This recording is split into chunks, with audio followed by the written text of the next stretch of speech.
good news is the AC is going to come down in just a couple minutes. Good afternoon, everyone. It's so great to see you.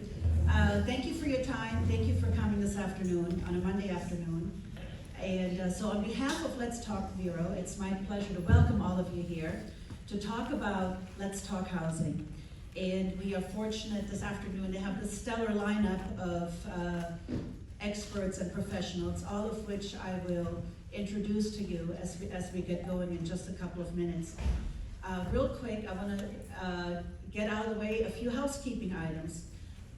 Very importantly, on behalf of Let's Talk Vero and myself, I'm most appreciative of the kindness and commitment of the theater. They have been wonderful to offer the space at no charge to us during the off-season. So, Oscar and I really appreciate it. And you should know, if you haven't been here before, you are seated in the smallest, in the largest small-town, nonprofit community theater in the United States. And this is the Waxlack stage, and then next door is what they call the Stark main stage. And the theater is 51 years old, which is absolutely a lifetime for a small nonprofit community theater. It's absolutely extraordinary, and they're busy planning now to be around for the next 50 years. So again, we thank you to your staff and everyone that's volunteering tonight. Now, Lori reminded me, very important, the bar is open until 6:30. And if you want to scoot out, by all means do. Everyone is volunteering their time, and so the alcohol revenues will go a long way. So I anticipate, and I hope we'll have a terrific conversation tonight. And I want to mention that Polo Grill, that's on Ocean Drive, has also offered their space, their veranda, for those of you who maybe wish to continue to mingle after we conclude here tonight.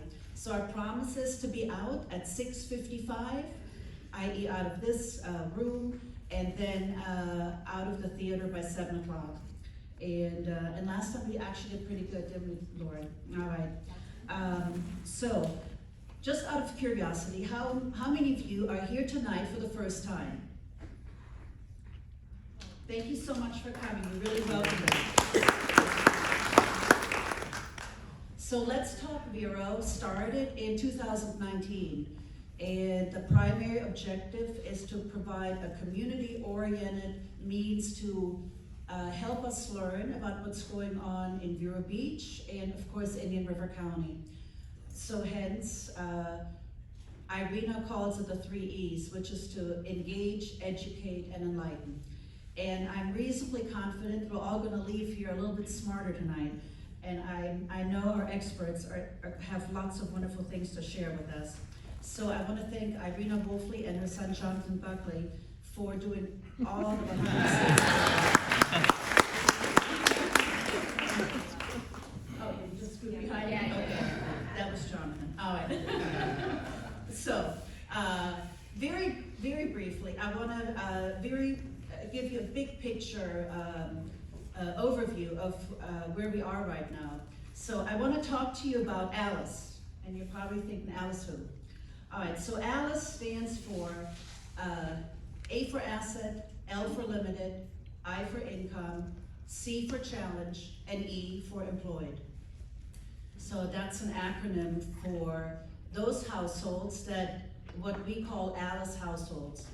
So Indian River County has roughly 72,000 to 73,000 households, give or take. And approximately 35,000 of those households are in the category of ALICE. So quick math, that's about 48% of the entire population of the county. So almost 1 out of 2 households are ALICE households. So what's ALICE? ALICE means that you are employed, but unfortunately you don't earn enough to meet your basic needs. So what's a basic need? Housing, utilities, childcare, healthcare, food, and transportation.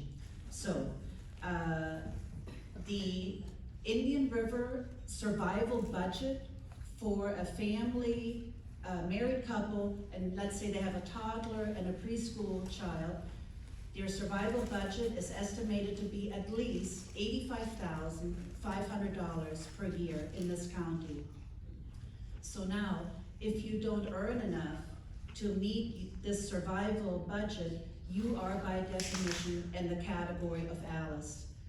When we looked through the numbers, what kind of jumped out at me was that the largest piece of this 35,000 is not single people or single people that cohabitate or families with children. It's actually retirees. It's the population that's by definition 65 and up. So now, thanks to United Against Poverty, we were able to get some additional numbers specifically here to the county. And so they shared with us that since 2019, rental costs have increased by 46% here in the county. And I see some of you nodding along, so I'm sure this is not a big news flash. And so essentially, since now you know that almost half of all households are Alice households, i.e. they don't earn enough to meet their basic needs. So that means we have that many people here in the county, like I said, 35,000 plus, that are just kind of struggling to keep their head above water. So now, for a single adult that earns the minimum wage right now here, in order to pay fair market rent for a one-bedroom apartment, that person would need to work 92 hours a week just to be able to pull off rent for a one-bedroom apartment. The National Association of Home Builders has a Housing Opportunity Index, and Indian River County fell a staggering 76 places. And we moved from being a relatively affordable community to now one of the least affordable in the United States. So hence, United Against Poverty shared with us that every day they see, obviously, people from our community come to this center. They're employed, but they don't have, some of them don't have a place to live. They live on the street, or they live in their car. And some of them even with small children. So now for those of you here, like many of us who employ other people here in the county, you can kind of think through the ripple effect, right? You need people to work in the hospital and with the school, construction, hospitality, et cetera, et cetera. But if those people can't afford to live here, then obviously that means they need to move somewhere else. So now that means you would now have even a hard time finding somebody to work for you. So that's kind of Alice in a nutshell, and there will be a test at the end. I'm just kidding. Asset limited, income challenge, and employed. What I'd like to do now is, I know Trevor here is going to talk about affordable housing, attainable housing, and work for housing. They're all different, and Trevor is going to make us an expert, right? He'll do his best. Yes. And so the way we'd like to run the program is, obviously I'd like to introduce you to our panel, but Trevor is the CEO for Habitat of Humanity here in Indian River County. And he has a terrific slides, and he can give us, again, kind of a big picture overview of where we are right now.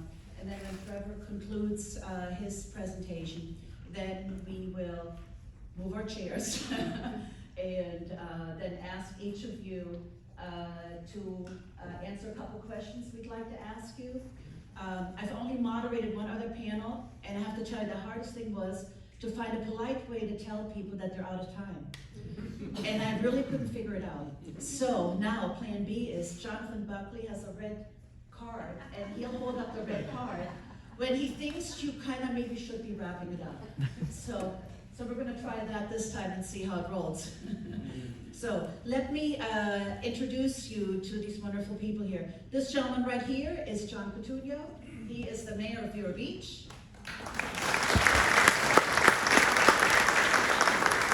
This is Trevor Loomis. Like I said, he's the CEO for Habitat of Humanity.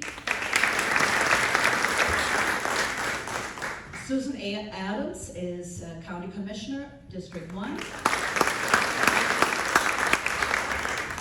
And Keith Kite is our representative that will share with us some statistics regarding building and construction. And he runs a large development and management firm of real estate here in Indian River County. I think you rent or you manage 500,000 square feet of real estate.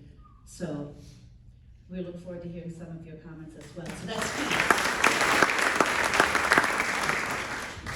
So Trevor, it's your turn. Okay. So please help me welcome Trevor Loomis from Habitat.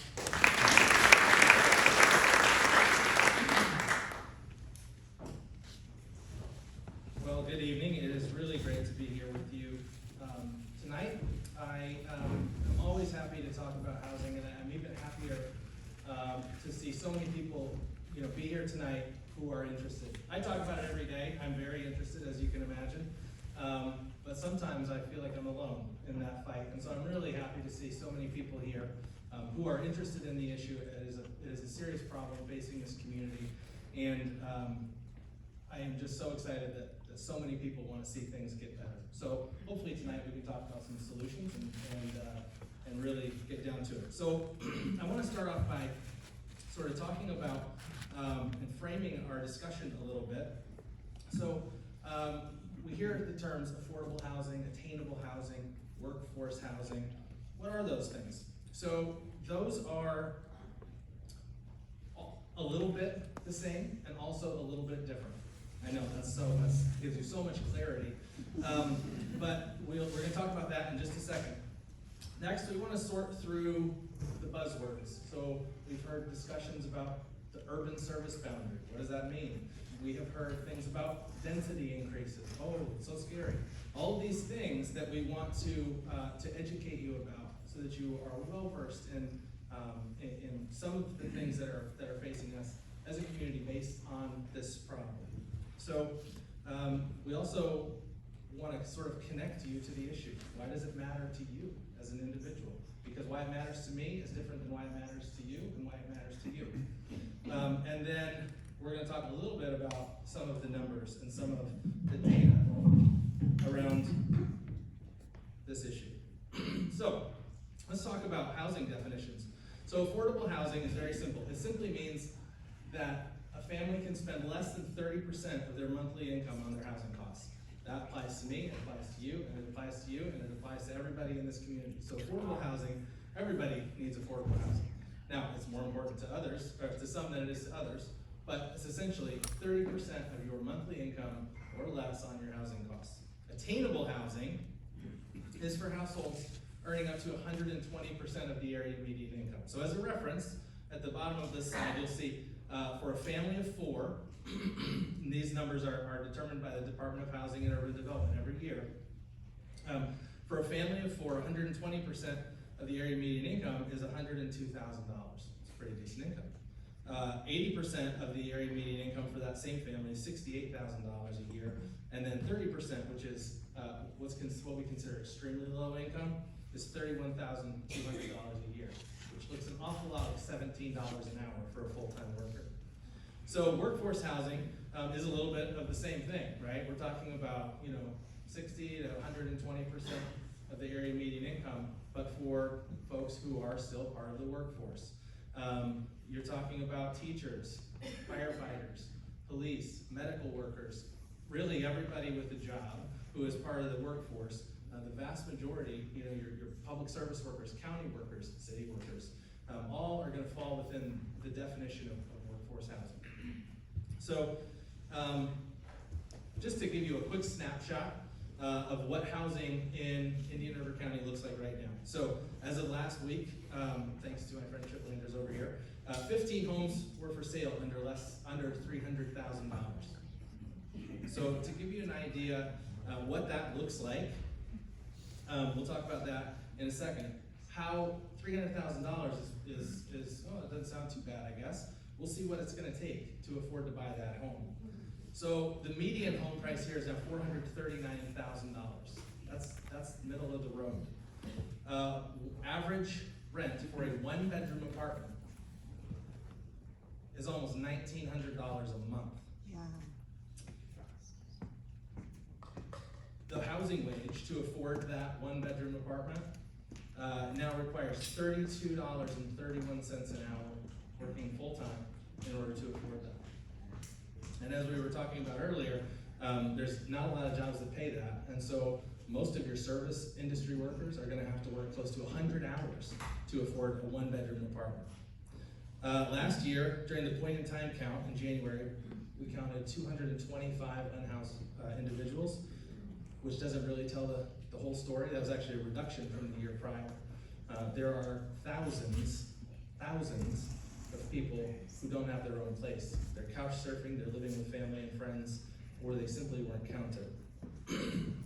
And this is now the second most expensive housing market in the United States when compared to wages. We're making progress. We were number 1 2 years ago. We were surpassed by St. Lucie County this past year. So, to give you an idea of why things have gotten to where they are, you can look back. I just took a small snapshot to 2015. Now, if you were to go back to 2005 or 1995, these two lines would be an awful lot closer together.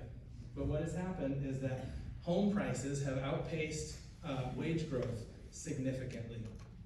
And so, just a few years ago, where you could afford a home for, 3 or 4, maybe 5 times your annual income, it now takes anywhere from 6, 7, 8 times annual income to afford an average price home.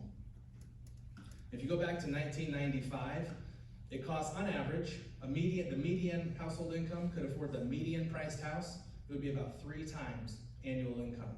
Today it is 6 times annual income. So it's not just that people are living differently or people are not working hard enough, it's literally harder. It's twice as hard to afford a home these days than it was 30 years ago. So why is the housing market the way that it is? Well, it's pretty simple, supply and demand. We've had 500,000 people a year enter Florida for a couple of years since COVID, and that has caused us serious supply issues. In addition, obviously we have homeowners insurance and property tax, loads that affect people significantly, to where what used to be an affordable home is no longer something that your average person can afford because their taxes and insurance cost as much as their mortgage payment. In some cases, we have Habitat homes that were built 20 years ago where the family was initially easily able to afford it. Their taxes and insurance are now 5 times their mortgage payment. So we have interest rates, and super low interest rates for too long is what led to the increase in prices, and to where now we have interest rates where people can no longer afford the prices. So the market is a little bit broken. And over the last, since 2008 in particular, we've had limited production of starter homes. So big builders, those who are responsible for the vast majority of single-family home construction in the US, have figured out they can build a larger house that's more expensive because interest rates are so low that nobody's building starter homes anymore. And so entry-level home buyers are struggling to find something that's on the market that they can afford. And then the one that really blows me away is now 1 in 5 single-family homes in the United States are owned by corporations or investors.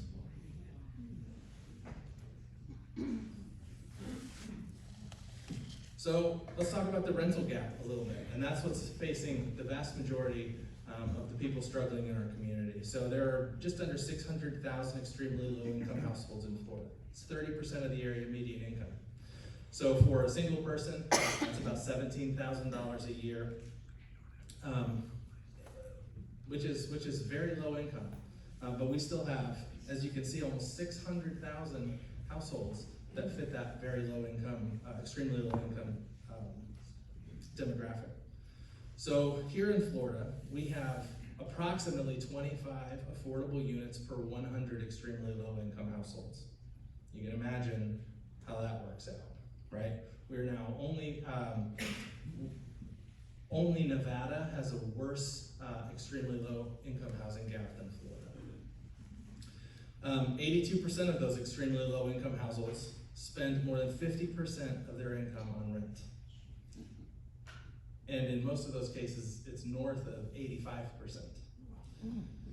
Nationally, the United States has a shortage of 7.3 million affordable rental units. So this isn't a situation that's going to get better because we make a couple of small changes at the local level. This is a situation that is going to take years, potentially decades, to turn around. So the home ownership gap, very similar. So I talked about that $300,000 home, of which are only a few on the market at any given time. So, assuming a first-time home buyer can get an FHA loan with just 3% down payment, it's $9,000. The monthly payment at the best interest rate you can find on the market, it's actually a little better. I use 6.5% for this calculation because it's headed that way. The monthly payment would be $2,600 per month. So in order to afford that at just 1/3 of your monthly income, you would have to make $93,600 per year as a household income. But that family doesn't qualify. They are above income for things like SHIP or home or the HOP program or the Hometown Heroes program. So those assistance programs that exist out there to help people enter the housing economy, to become home buyers for the first time, they don't make enough if they qualify for those programs to afford a mortgage on the house that's available. And that's why we're talking about a home ownership gap. And the reality is just that average home prices are too high. And so I don't know if economically we're headed for a major correction, but we have seen some correction here locally recently, and there's no telling what direction it's going to go. But in order for the market to correct itself, prices are going to have to drop. So, housing for all, what we're here to talk about, why does it matter? You might think, that's not really my issue. I'm passionate about animals, or I'm passionate about the environment. I'm passionate about whatever your cause may be. But I'm here to tell you that housing affects every single last one of those. It is a basic human need. You've got air, food, water, and shelter. And so when the people in our community that we interact with every day, it does affect you. You might think, well, I've owned my home for 30 years. I'm good. If you leave your house, you are interacting with somebody in this community who is struggling to afford a place to live. And it affects business, as we'll talk about. Businesses are struggling to find housing for their employees. At Habitat for Humanity here locally, we have 60 employees. Not a week goes by that one of those employees, as a housing mission, not a week goes by that one of those employees doesn't come to me struggling with their housing. It is an everyday issue here in this community, and it's affecting every single person. If you go to the hospital or to the doctor's office, you've interacted with somebody who's struggling with their housing. If you go to the grocery store, you've interacted with somebody who's struggling with housing. If you've gone out to eat, if there's wait staff there, they're probably struggling with their housing. You name it, people are struggling everywhere that you look. And that's why it matters, because it does affect every single one of us. As businesses struggle to find staff that can work for them, and they have to move out of the county, well, they're unlikely to continue working here unless they're paid significantly more. That raises the costs for everybody else. So it is an integral issue that affects every single person in this room and every single person in the county. And at the end of the road, what we're talking about, we're going to talk a lot about numbers, we'll talk about statistics, we talk about incomes and densities and all those things. We're talking about real people at the end of the day. And I want you to look at these real people who have all struggled with housing insecurity over the last couple of years. Each of these people deserves a decent place to live, just like you and I do. And I want to remind you as we have this conversation that we have to remember basic human dignity as we talk about innovative solutions like co-living for seniors or dormitory style housing for the workforce, things like that. I would argue that asking seniors to live like college students isn't asking them to live with dignity. And so we need to do our best to provide not only safe housing and affordable housing, but decent housing for everybody in our community. So with that, I'll turn it back over to you. And Great, thank you so much.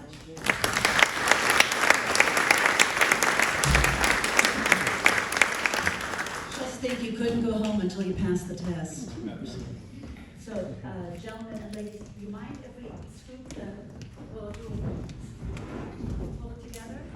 And John is going to turn the lights off. Don't worry, we'll unplug the projector. All right, great, thank you.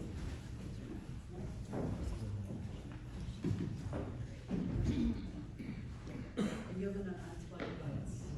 Lights are imminent to be turned off. All right. Well, you guys take a minute to settle in. I would like to, real quick, let all of you know that the county commissioner, what it is, you're pointing. Yeah, Jonathan's gonna turn it off. Yeah, it looks kind of funny, doesn't it? I wanted to mention to you that Mr. John Takanich is here tonight. He is our county administrator. Thank you for coming. I would also like to give a shout out to Meredith Egan, who is the CEO of United Way. Oh, there you are. And I'd also like for you to meet Matt Tanner, who is Executive Director of Unite Against Poverty. Gentlemen, thank you so much for joining us tonight. And is there anyone else here that is involved in the nonprofit space for housing? I'd love for you to raise your hand. Marty McCarter. We work with homeless families. So absolutely, thank you so much for coming. I appreciate your time. So what I'd like to do is, Susan, let's start with you. Fabulous. Just what I wanted to hear. It was totally random, so here we go. But I'd like to tell you a little bit about Susan. So Susan grew up on a farm north of Feldsmere, here in Indian River County. She graduated as president of the inaugural class at Sebastian River High School. She earned her bachelor's degree in marketing and a law degree from Florida State University. Now, if you haven't been to Marsh Landing, it's a fabulous restaurant in Feldsmere, and Susan is the driving force managing this well-known family restaurant. And you know, I've never met you until tonight, so now I can tell you those are the best fried green tomatoes I've ever had. So Susan was elected to Feldsmere City Council in 2007 and served as mayor until November of 2015, promoting the goals and vision of Feldsmere. She took that vision and goal-setting ability to the Indian River County Commission in 2016, and she continues to serve strongly and proudly as the Indian River County Commissioner, District 1. So thank you for joining us. So since you're our quote-unquote elected official representing the county, so what I'd like to ask you is kind of big picture, where do you think we are on a county level? And then also, I was wondering if you might have a minute or two, you could talk to us about the housing project that's now proposed for the mall out west of town, and you know, whatever how you think that might fit in, and whether you think it's suitable maybe to raise the height limit that's been discussed. So I'm going to turn it over to you. Do you want me to speak from here? Can everybody hear me? Or We have a mic up there. I have the microphone for you. Yes, I do. And the microphone that I had, the microphone I had grew legs, so here's plan B. We'll find it. But, here it is, under my notes. Here you go. How's that? Sure. Thank you. Oh, thank you. No. Or not. Is it on? No. That's okay. I can project my voice if everybody You can know, hear. you know, Scott, who is the sound guy, he's on vacation. So I work in a kitchen, so I have no problem. Yeah, so this super nice lady named Jenny came earlier today, and she says, you know, I'm just winging it, and I know where to turn things on, so here we go. I love it. Just winging it is always the best way to go sometimes. All right, So first of all, I'd like to thank everybody for being here. It's really a pleasure to see so many people interested in affordable housing and all the issues related to it, because it's not just about housing. It's about sustainability for our community. It's about providing people with a comfort level that they can then go out and work, they can take their kids to school, that they know that they have a place that's safe to come home to. So I would echo a lot of the things that Trevor said earlier. Where we are in the county, I think, based on what Trevor said, where we are in the county is we have a shortage of affordable housing units, whether those units are rental units, single family homes, for home buyership, townhomes, condos. Across the board, there's a lack of options. And when there's a lack of inventory or a lack of options, those prices go up. We've done a lot of things at the county through state and federal programs, through our SHIP program, which we have some county staff over here who does a fantastic job with SHIP. And really, we've been able to help a lot of people, but by a lot of people, there's still so many more that need to be helped. And there is a severe shortage of funding coming down from the state and the federal government. One of the things that hasn't really been touched on yet, but is an area that I've been advocating on a federal level, is for the affordable housing units, the units that are subsidized through HUD. The formula that they use to decide what that subsidy level is determined by the average median income of your community. So if you look at Indian River County, you have one of the lowest income communities in the state of Florida, and across the island, across the intercoastal, you have one of the most affluent communities. And when you average those numbers together, you end up with a price that's still not helping the people that you're trying to help. So that HUD calculation based on your average median income, because we have so many retirees that get what we like to call mailbox money, and I know it's another one of those buzzwords that Trevor didn't go over. Because you have that, it skews that number. And that's a federal issue, and it's not just affecting Florida. There are states across the country that this is affecting. And so on a national level, we're working on a coalition to kind of bring that to HUD and try to address different ways to calculate that number that really helps get to a number that the people that you're trying to help can afford. So that's a larger issue. And I think what you're going to hear tonight is there's so many different layers of regulation, there's so many different layers of calculations that it becomes very confusing, and it really ties the hands of those people that are working in the affordable housing space from doing the work that they need to do. There's not the autonomy to create programs that really are pinpointed to your locality, and that's a frustration for me as an elected official. But I know it's a frustration not just in Indian River County.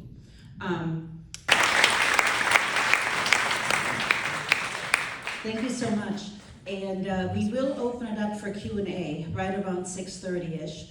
And so we would obviously welcome any questions you may have. And we would then welcome you to come right up here to this microphone. Because we do video record this, and Irina will then post it on her Let's Talk Bureau website. So now, next, I'd like for you to, well, I think most people know you here. This is Mayor John Coutinho of Vero Beach's finest man. So let me tell you a little bit about John. So he's moved here from Rhode Island, and he was for 40 years in the electronics industry and in the leadership position in that industry, and primarily in semiconductors. So he immediately began serving our community as a volunteer public policy advocate for the Alzheimer's Association on both the state and federal levels.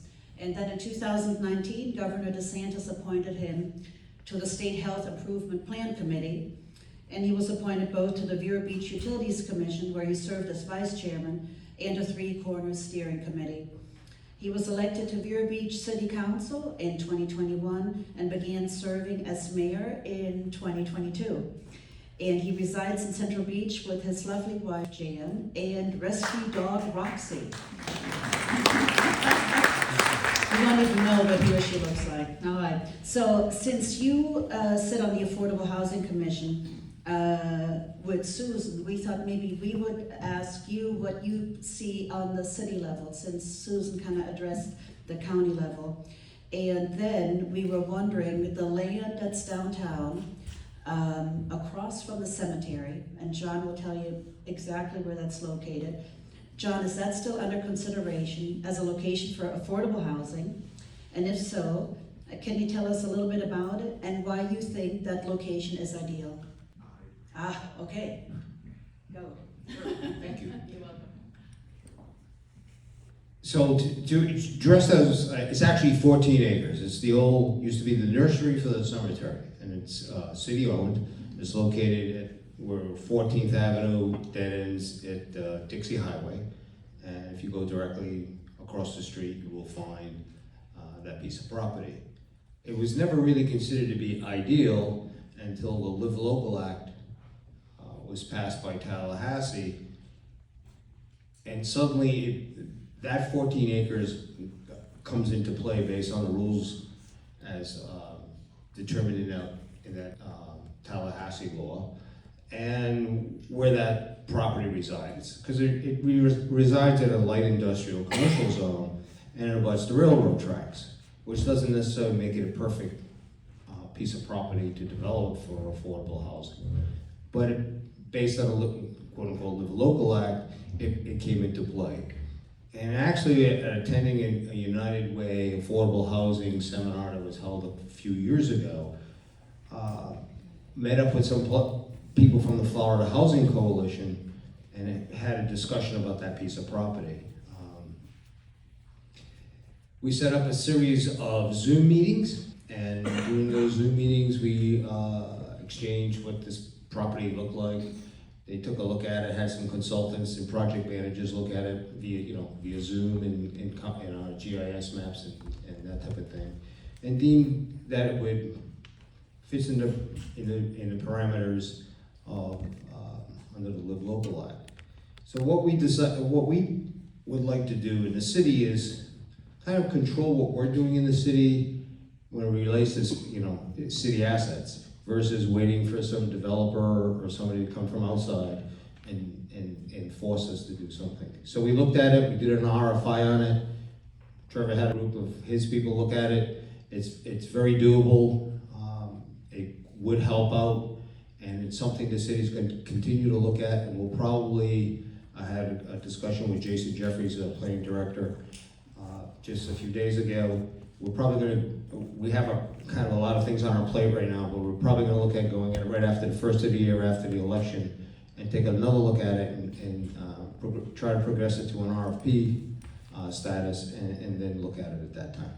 So we stand. Do you have anything to add in terms of city related? But basically, in addition to the cemetery? Well, yeah.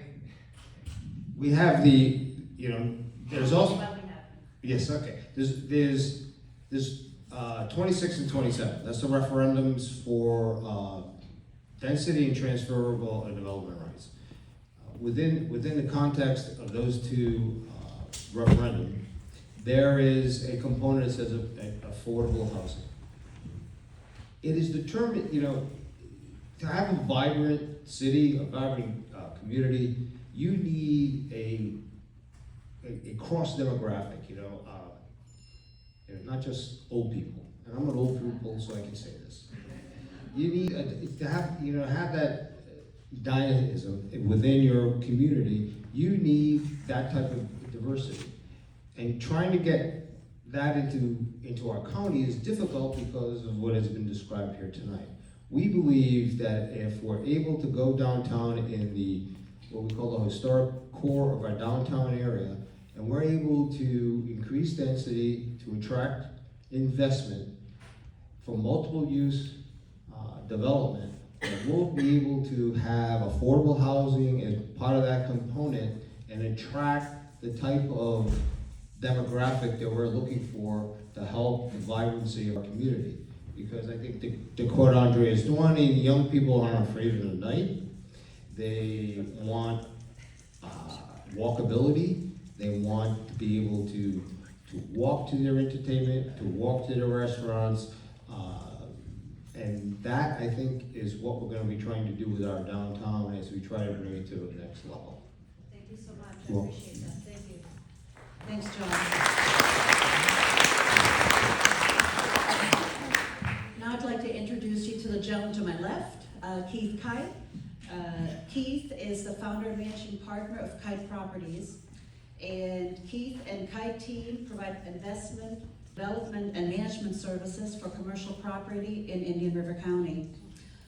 Their notable developments in the county include the Spring Hill Suites by Marriott on Indian River Boulevard, the Hampton Inn and Suites right downtown, and a hotel called Star Suites that actually his organization built on behalf of Riverside Theater. So in addition to sales and leasing, this is what Ed mentioned earlier, Keith and his team manage over 500,000 square feet of commercial property in Indian River County. He's born in Gainesville, Florida. He's a fourth-generation Floridian, and he moved to Vero Beach almost 20 years ago with his wife Kay and their sons Kyle and Colin. Keith earned his Bachelor of Science in Construction Management from Eastern Michigan University, and he is a voting member of the Tourism Development Council of Indian River County. But most importantly, Keith is also a member of the Board of Directors of the Indian River Chamber of Commerce, and he chairs the government committee focused on workforce housing. And so Keith, since you're now chairing this government committee on workforce housing, I was wondering if you could tell us a little bit more about it, like important takeaways for us to learn. And I was wondering if you could maybe piggyback what John said about referendum 26 and 27, and maybe highlight some points that you think are important for the general public to know in terms of to try to develop from a developer standpoint. Thank you. Here we go, we'll just pass it down. Okay, thank you, Maribel, and thank you, fellow panel members, and certainly, I can't believe the interest in housing. We hardly get a person in the room, like Trevor said. Trevor's excellent presentation, but, you know, let's all just settle down here a second. We got a lot of data going on. And really what we need is community buy-in in this community. And what I mean by that, I'm a fourth generation Floridian, Susan sitting here with me. You know, there were 5 million people in this state when I came into the world, I guess, or into the state of Florida. 1980, there were 9 million. In 2000, there were 16 million. Today, there's 23 million people. And in 10 or 15 years, there's gonna be 30 million people. I moved here in 95. I came here because of the small village character, like all the people that moved here did. I'm sure the ones of us that have lived here, we are here because of the small village character. We want to maintain that. You know, how can we accomplish this huge gap that has occurred over the last 5 years between affording a house and making a living wage? Because of these 500,000 people a year that come, they come with money. They come with supply. They come with demands. They have outpaced our earnings. And what's missing sometimes in this environment is, how do you fix, you either gotta lower housing or you gotta raise wages. Or what's the problem? Workforce housing. We need affordable housing. Why don't we fix that? And maybe the housing affordability can combine itself between what a house can do and how much you can afford. And what I mean by that, let me just give you a couple examples here in the county. When we built the Hampton Inn, it sits on 2.5 acres. It was zoned commercial 1B, commercial business. Why is that important? Going back to my population example that I gave you about Florida. Florida, and again, if you moved here and you came from a small village, you know what a village square is. We have a village square. A lot of people don't even know where it is, because it's downtown Vero Beach, beautiful area back in the 20s, 30s, 40s, 60s, even when I was a kid. We got urban, suburban sprawl in Florida. We grew so fast that it was out of control. And all you have to do is go 40 miles south here and watch 100 miles of urban sprawl. Go to Orlando, go to Tampa, or anywhere else. So we gotta go back to maintaining. If we wanna maintain our village character, we've gotta find a way to change our zoning and increase our density. Using my example as the Hampton Inn, and I'll give you 3 quick ones, and then hopefully it doesn't raise the red flag, or I'll continue on with the next question. 90 rooms, 60,000 square feet, sits on 2.5 acres. Before the Live Local Act came to be, which is live, work, play, workforce housing cannot afford to drive an hour to work every day and pay for the gas, and then afford to buy the house. Danny, the CFO of Piper, sits on my committee. Cleveland Clinic's been there. Cleveland Clinic has a 200-person nursing shortage. 30% of Piper's employment drives into this community every day. Why is that important to us? They're making the $60,000, $70,000, $80,000 a year. It's not staying here. It's going bye-bye.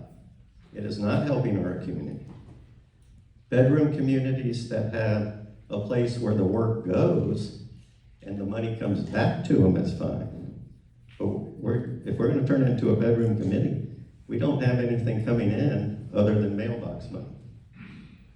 So, using the 2.5 acres, at the time that was on that, in the city of Vero Beach, they allow the highest density residential is R12, which means 12 units per acre. So let's just take that simple example. 2.5 acres, I'd be lucky to get 30 housing units on the same place that I have 90 units in the same square footage. If I just took a 40-unit multifamily unit on that same piece of property, at 1,500 square feet a unit, now think about that. You could go as low as 1,000 square feet. You could go as high as 2,500 full homes on that same piece of property, and I could put 40 homes versus the 25 now. So you don't have to run through the rest of the numbers to know if a developer's not going to build that when I can take 90 homes.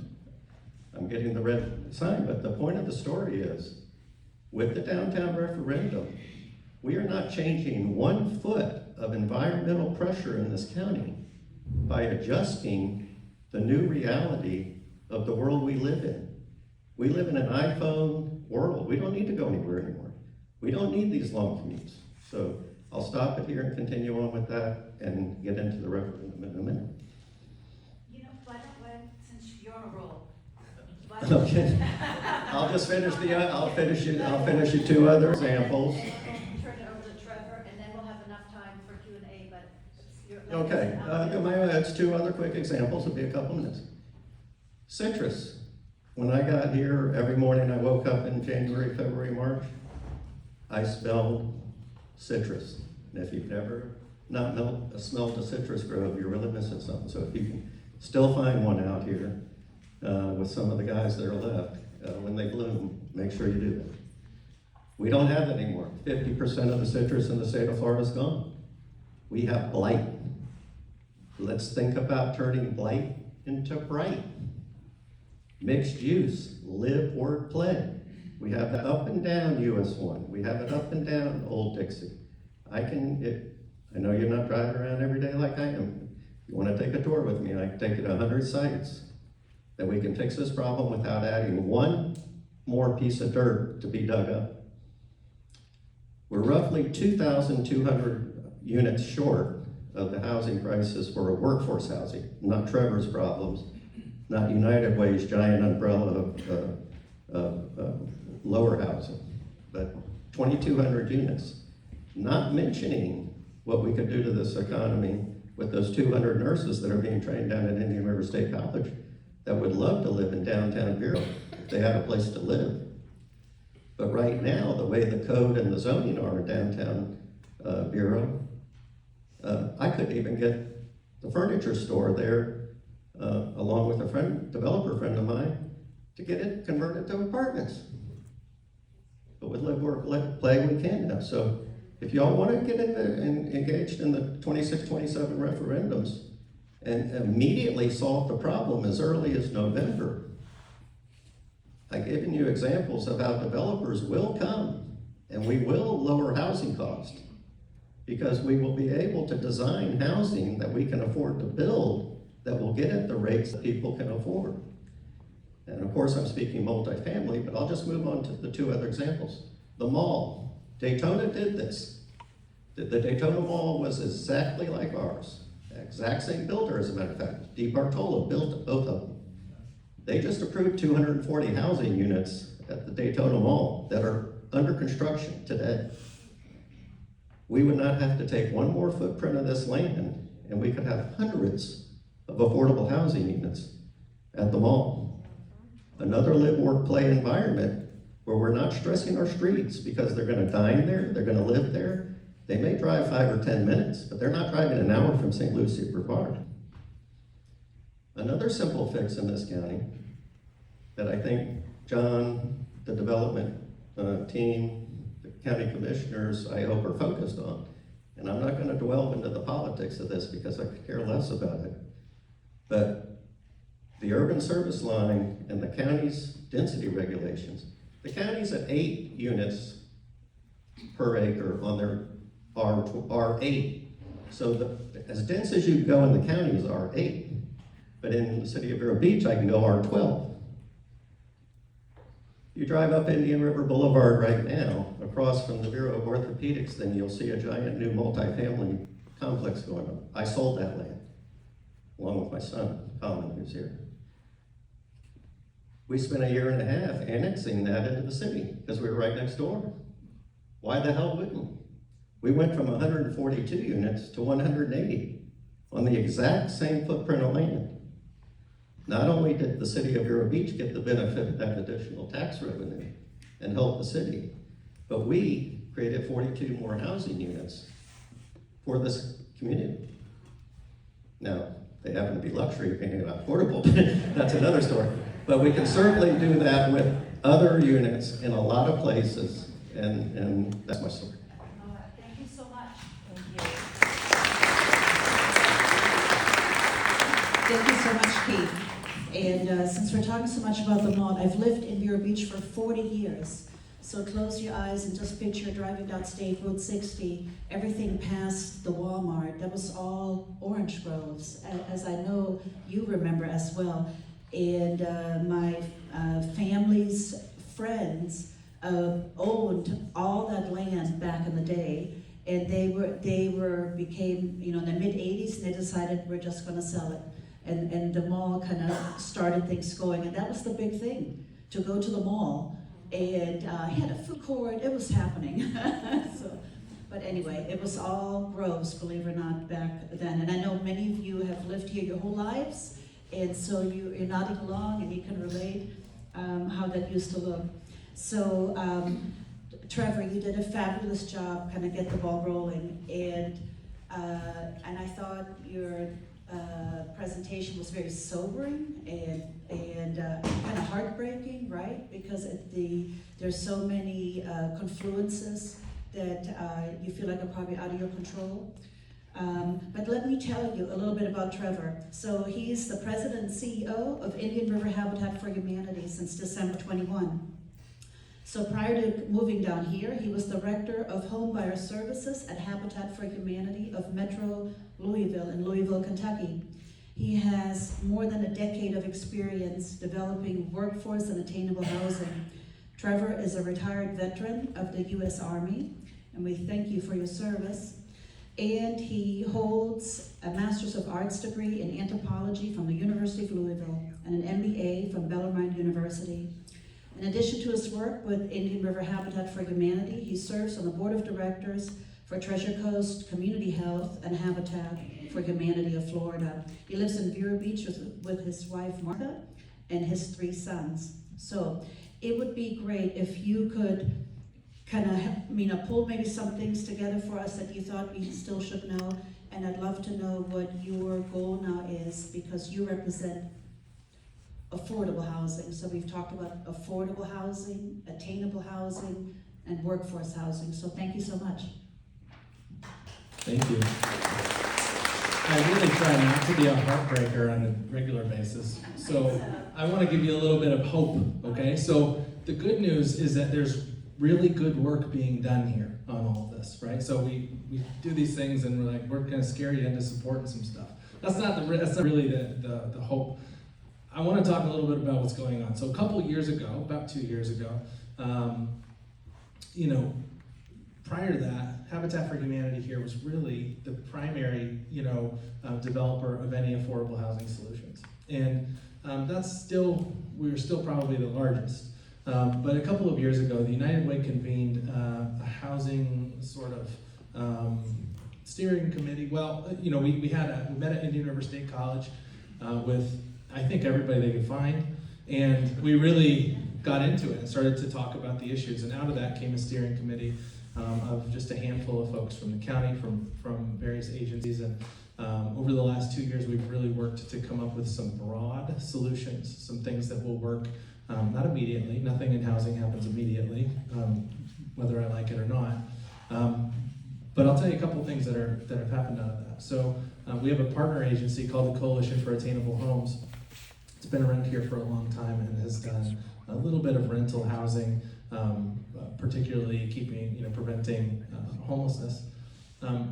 That organization has now pivoted and is now Community Land Trust. So the Community Land Trust is something that is an organization that can help make affordable housing permanent. So it can develop and purchase homes, keep them homes or rental units. It can be home ownership, it can be rental. And what it does is it retains ownership of the land and uses a 99-year ground lease, which is very common in commercial real estate. But by using 99-year ground leases, it keeps those homes and those housing units affordable permanently. And so that will, over the course of time, allow the increase in those housing units to simply keep pace with inflation. So we're really excited that Coalition for Attainable Homes has achieved their gold rating as a community land trust. So super encouraging. And over the course of the next decade or two, I'm confident that that's going to grow into a really significant operation that's going to, hopefully manage hundreds and thousands of units and keep them affordable for a long time. So at Habitat, another good thing that's happening is we committed, when I got here 3 years ago, to really grow and to address the housing situation as well as we could. And so we've essentially doubled our housing production each year. The past year, in 2024, we did 124 homes in Indian River County between new housing and owner-occupied rehab. This year, we're on the fiscal year, but in the current year that we're in, we're hoping to do more than 140. And so that's, we have a number of big projects underway. We have 2 new single-family, low-income subdivisions that are in the works. One is in Gifford. It's a partnership with Indian River County. The other is on 27th Avenue and 4th Street across from Citrus Elementary. That'll be 32 homes. We're working on, don't tell anybody, potentially a senior-focused small cottage community. We have a number of other things in the works, as the mayor talked about. We have some interest in that property, not for single-family homes, but to develop true, multifamily workforce housing in partnership with some commercial developers.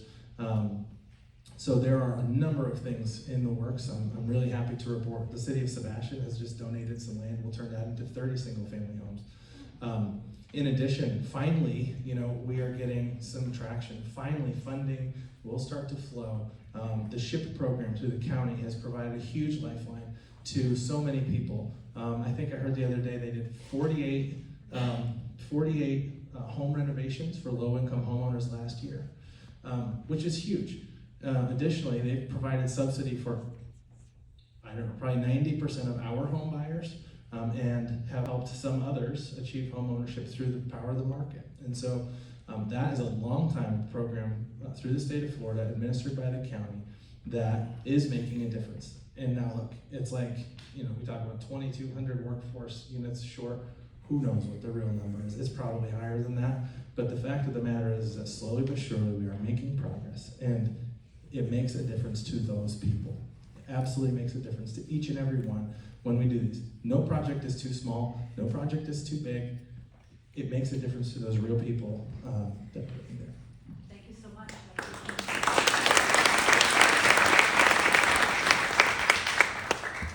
So the nice thing is we have time. And so we have time for you to ask questions to our wonderful panel. And I really thank you for your time, your expertise, and hopefully you'll get some good questions. Very important, Lori Collins, who's the general manager of the theater, texted me, and she said, please let everybody know last call at the bar. The bartenders are going, all right, we're ready to roll, go home. So in any case, I would love to welcome any of you that wish to ask maybe a question. Sir, would you be kind enough to come up here? And you'll be, how often can you get videotaped and be on the internet? Just show your good side, I'm just kidding.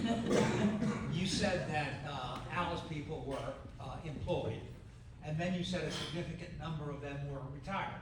Yes. Could you resolve that apparent inconsistency? Sure. So it was a measure of households, and that's actually a very good question. And if I get stuck, I'm going to turn it over to Matt Tanner from United Against Poverty. So let me share with you the statistics that I pulled. And give me just a second. I've got it right here. Here we go. So let me read to you what the statistics were. And any of you, okay, you can answer. Okay, great. And I just want to mention, to all of you, if you wish to get all the data, you can just punch into your Google machine, Alice, Indian River County, and it'll give you all the data. United Way of Indian River County. Right, and United Way, Meredith, they also have all that data available. So please go. Maribel, I'll just answer for you. Oh, thank you. So the Alice report is produced by United Way. If you are interested in learning more about the Alice report, unitedforalice.org. There's a statewide report and there's a local report. You can get all of the Alice data for every single county and you can compare those. And so it's asset limited, income constrained, employed. So those seniors are not retired. They are still employed seniors. They are not retired. Because they cannot afford to not be employed. So they could still be working at Publix. They're still employed in this community, but they are seniors. So that is the fastest growing Alice population are the seniors in our community. Thank you so much for saving me. And you're right, you're really astute in listening. I said retired, but I should have said 65 and up, still employed. So thank you. All right, so you keep me on my toes. Do you have another question? Anybody else would like to? Yes, would you like to come up here? That'd be great. I don't think the mic's on. Let's see. It's George Blythe, is the microphone on? oh, that was funny. Okay. All right, so first of all, I taught up in Orlando, and the top dollar that I earned was $50,000, and I was single, and now I'm married to Dave Lopesti, and I earned $50,000 and single. My interest rate was at 7%, and the most that I could afford per month, at about 30% of my income, was $700 a month for housing, and that had to include my insurance and taxes. So all the examples that are given are always people that are married, but many of those people are not married, or they're not married and they even have a child or two. So keep that in mind, $700, and then think about all the rents around here. Then I wanted to bring up two things. Did the city think about 2 more stories on top of, it would have to be retrofitted, on top of the community center for housing, and a parking lot between the community center and the railroad tracks, so that there'd be parking. And then the other thing is private land, out west, because there's some people with, like 20 acres or 10 acres out there, that's a potential opportunity too. Thank you so much for your question. Who would like to help us answer the question? Here we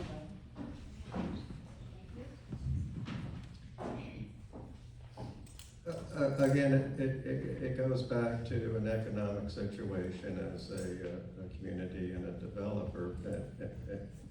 And thank you for asking the question. As a teacher, this is exactly what I'm trying to talk about, is when we have affordable workforce housing attainable, then we will have teachers come to this area. That's the same with the 200 nurses that were affected. So how do we get back down to what may have been $700? Without, doing more data to you tonight, we have to increase density. Now, do we have to increase density on a bunch of vacant land? No. We've got thousands and thousands of square feet that we can solve this density problem by getting the code right, the locations right, and the live, work, play right where she would like to be. She'd probably like to be close to her elementary school she's working at, which is probably only 10 or 15 minutes from downtown and the 26, 27 referendums that we're talking about. So maybe we will get down to 700, but maybe we take that 1,900, just on doing the 40 number example, back down to 1,500.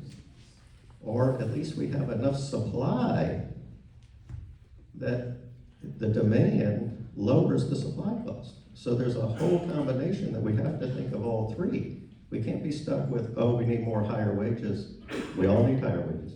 We all need lower housing costs. Sure, we all need. But we're still not addressing. So we gotta get to that middle road of what the young lady's exact problem was. And to answer your question, our demographics here in this county are such that roughly 33% of us are over 62. About 30% of us are 25 to 65, the working crowd.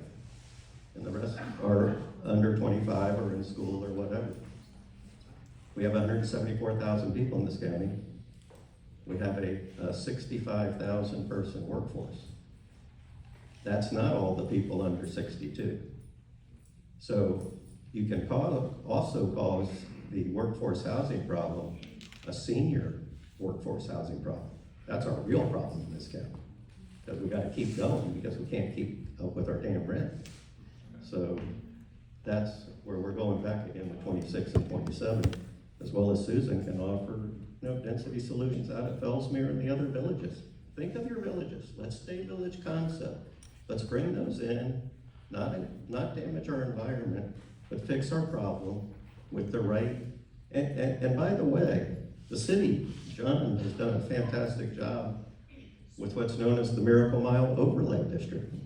I know all of you don't know it, but through the city council, through planning and zoning, through some of their studies, they were able to create the Miracle Mile zoning district.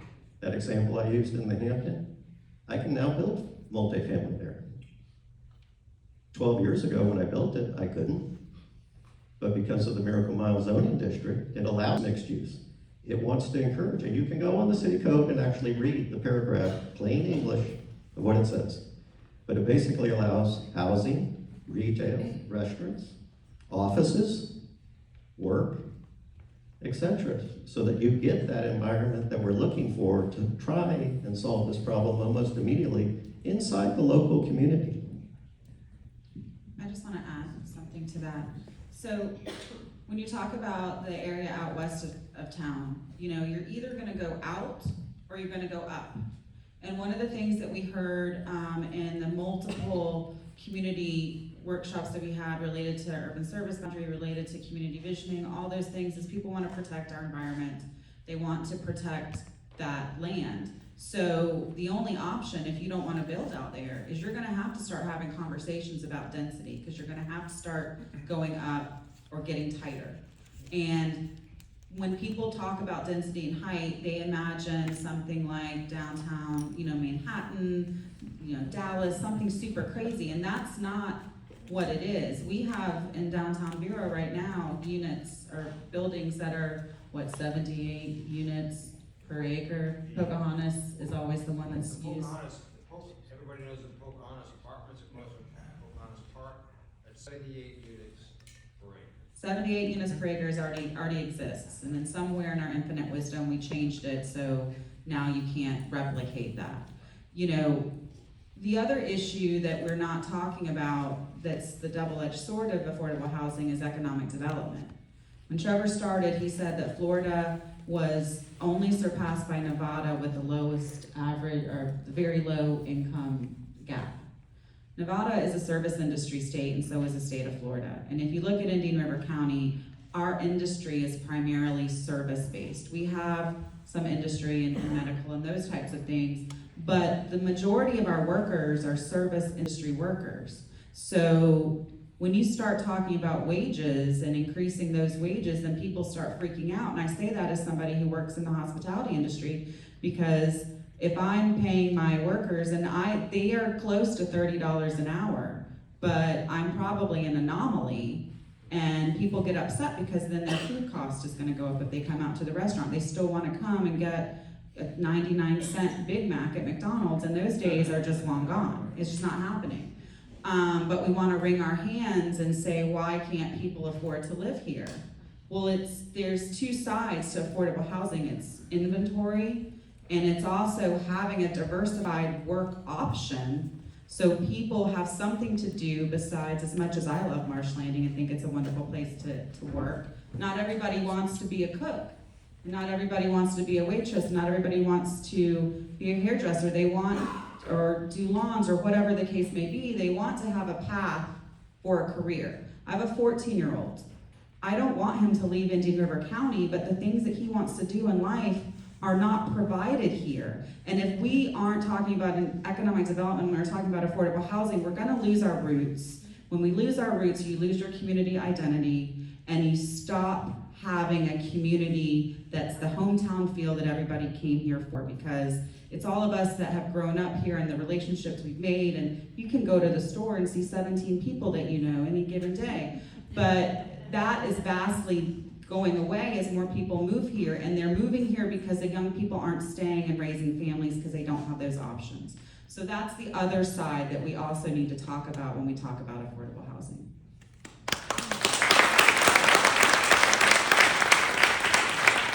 We were going to ask the audience what other topics you would like to hear about, and then we would try to put a panel together. But I think one great topic would be, what can we do to keep the feel and look of Vero that we obviously all love, right?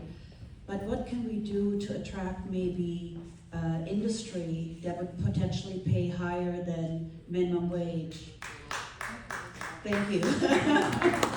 and obviously there is no magic answer, but Breeze, as you know, now flies nonstop out of Westchester, coming to New York. And I said to a friend of mine the other day, wouldn't it be great if maybe we could attract some technology, maybe businesses to Vero Beach, and you could now commute from Vero Beach to New York? Wouldn't be bad.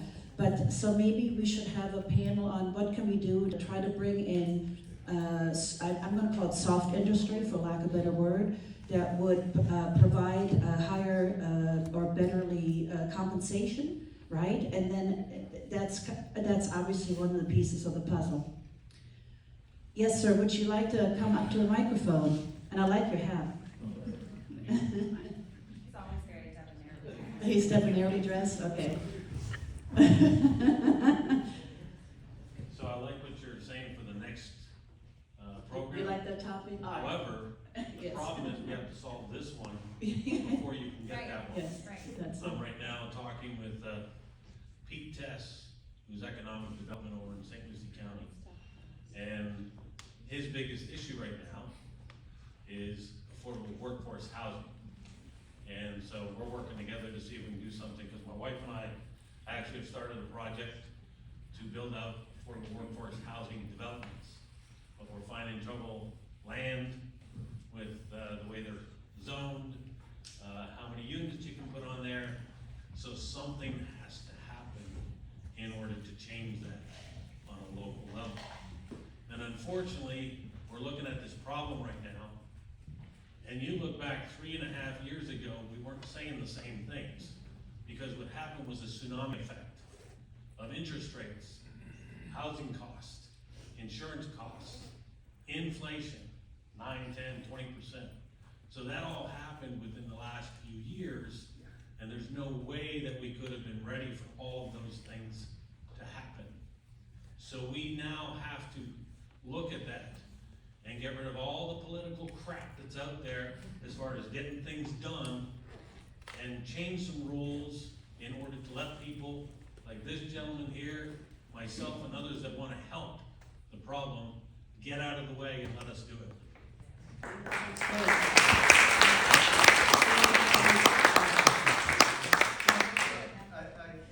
would say, and thank you, I certainly agree with the comment. Everything that was created as the problem was because there's 1.5 million people that came here in 3 years. So, you know, again, we didn't have the supply, but we didn't have the regulations, we didn't have the code, we didn't have the density, hence the pressure on Tallahassee to create the Live Local Act, hence the Miracle Mile Business District. So, as Trevor indicated, and if all of us don't get a huge round of Trevor for all that data that he saved me on all these papers, it was tremendous. But in any case, you're absolutely right. I think we're here to address the problem. I think that certainly I want to mention, as chair of the government committee for the chamber, we as a business community are immensely attuned to this problem. I am constantly in touch with the commissioners, the administration of the county and the cities. And today, at the county's chamber board of directors meeting, we voted, and we'll be sending to John, 100% of the board members agreed to support referendums 26 and 27 to get this through. So I encourage you all to go ahead with 26 and 27, and you can take an immediate effect as early as next year to start solving part of this problem.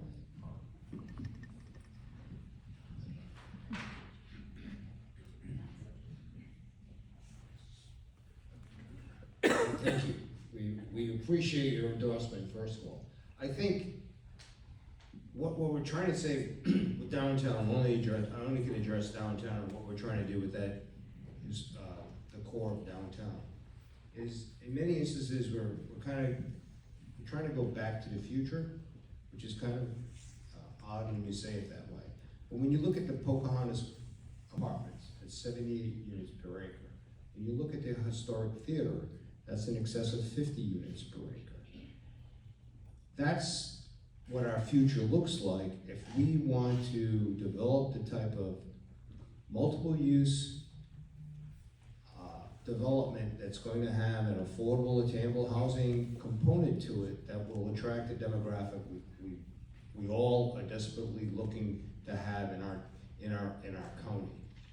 Because that becomes a cycle where that demographic comes to your city, they grow their families, they attract more. The attraction of industry is going to look for a demographic that it can draw from. At this point in time, getting industry to come here is, just say, Colleen's out there, she's probably can attest to this. Sometimes it becomes a challenge because of the demographic that resides here as they look at it. As you're, having come from private industry, when I'm looking at a location to put a factory or a business unit in, you're looking at your housing availability, but you're looking at your workforce availability. So this is a very symbiotic. It doesn't sound that way when you discuss it, when you look at it, but when you really do a deep dive on it, it's a very symbiotic relationship. Affordable housing brings a younger demographic, which continues the cycle, which continues to which continues to grow your county in the ways that are more beneficial for the entire population. Thank you so much.